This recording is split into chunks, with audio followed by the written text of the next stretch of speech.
നമസ്കാരം. ബംഗാളിൽ CPM-നെ പുറത്താക്കിയതിനു ശേഷം മമത ചെയ്തത് CPM-ൻ്റെയോ ഇടതുപക്ഷത്തിൻ്റെയോ ഒരു വാർത്തകൾ പോലും മാധ്യമങ്ങളിൽ നൽകാതിരിക്കാൻ ശ്രദ്ധിച്ചിരുന്നു. ഭീഷണിപ്പെടുത്തിയും വിലക്കേർപ്പെടുത്തിയും മാധ്യമങ്ങളെ അവർ കയ്യിലെടുത്തു. പിന്നീട് നടന്ന തിരഞ്ഞെടുപ്പുകളിൽ CPM-നോ ഇടതുപക്ഷത്തിനോ ഇലക്ഷൻ പ്രചരണത്തിനോ റാലികൾ നടത്തുവാനോ അനുമതി നൽകിയിരുന്നില്ല. അല്ലായെങ്കിൽ തൃണമൂൽ ഗുണ്ടകൾ അത് തടസ്സപ്പെടുത്തുകയോ ഭീഷണിപ്പെടുത്തി പ്രവർത്തകരെ പാർട്ടിയിൽ നിന്നും അകറ്റുകയോ ചെയ്തിരുന്നു. CPM-ൻ്റെ അഭാവത്തിൽ BJP കയറി വരികയും CPM-ൻ്റെ ഓഫീസുകളും മറ്റും അവർ പിടിച്ചെടുക്കുകയും BJP ഓഫീസുകളാക്കി മാറ്റുകയും ചെയ്തു.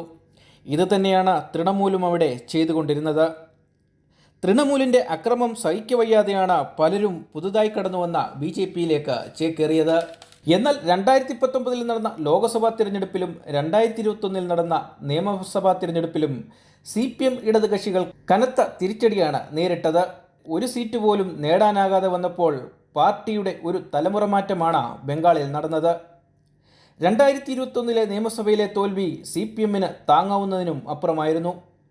30 വർഷക്കാലം തുടർച്ചയായി ഭരണം നടത്തിയ പാർട്ടി ഒരു സീറ്റ് പോലും നേടാനാകാതിരുന്നത് ദേശീയ രാഷ്ട്രീയത്തിലും ചർച്ചയായി.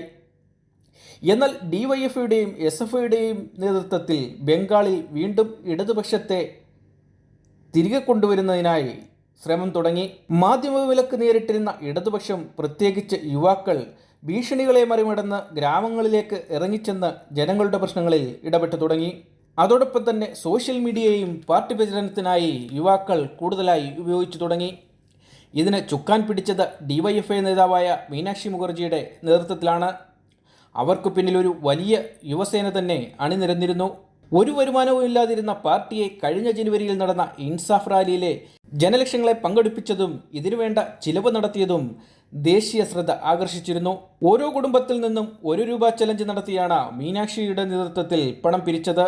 ഈ റാലിയോടുകൂടി ബംഗാളിലെ മാധ്യമങ്ങൾ മാത്രമല്ല, മറിച്ച് ദേശീയ മാധ്യമങ്ങൾ പോലും CPM തിരിച്ചു വരുന്നതിനുള്ള വാർത്തകൾ നൽകാൻ നിർബന്ധിതരായി. സാക്ഷാൽ മമതയ്ക്ക് പോലും ഇൻസാഫ് റാലിയിലെ ജനക്കൂട്ടം വിശ്വസിക്കാനായില്ല.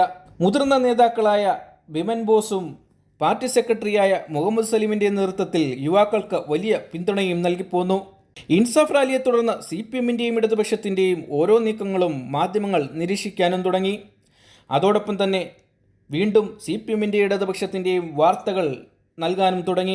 CPM-നെയും ഇടതുപക്ഷത്തിനെയും തള്ളിക്കളയാനാവില്ലെന്ന തിരിച്ചറിവ് തന്നെയാണ് മാധ്യമങ്ങളെ വീണ്ടും ഇടതുപക്ഷത്തിൻ്റെ വാർത്തകൾ നൽകുന്നതിന് പ്രേരിപ്പിച്ചത്. 2024 ലോക്സഭാ ഇലക്ഷനിൽ പ്രചരണങ്ങളും റാലികളും ബംഗാൾ മാധ്യമങ്ങളിൽ ഇപ്പോൾ നിറഞ്ഞു തുടങ്ങിയിരിക്കുന്നു. മറ്റൊരു പ്രത്യേകത, CPM ഇടതുപക്ഷ റാലികളെ തടയാനെത്തിയ BJP തൃണമൂൽ ഗുണ്ടകളെ ഇടതുപക്ഷ യുവാക്കൾ വരട്ടിയോടിക്കുന്നതും കാണാൻ സാധിച്ചു. അതെ, ബംഗാളിൽ ഇടതുപക്ഷം പതുക്കെ തളിരിടുകയാണ്. ഈ ലോക്സഭയിൽ അതിൻ്റെ പ്രതിഫലനം ഉണ്ടാകുമെങ്കിലും കൂടുതൽ ശക്തമാവുക അടുത്ത നിയമസഭയിലാവും. അതിനുവേണ്ടിയുള്ള പ്രവർത്തനങ്ങൾ ഇപ്പോൾ തന്നെ മീനാക്ഷി മുഖർജിയുടെ നേതൃത്വത്തിൽ തുടങ്ങിക്കഴിഞ്ഞിരിക്കുന്നു.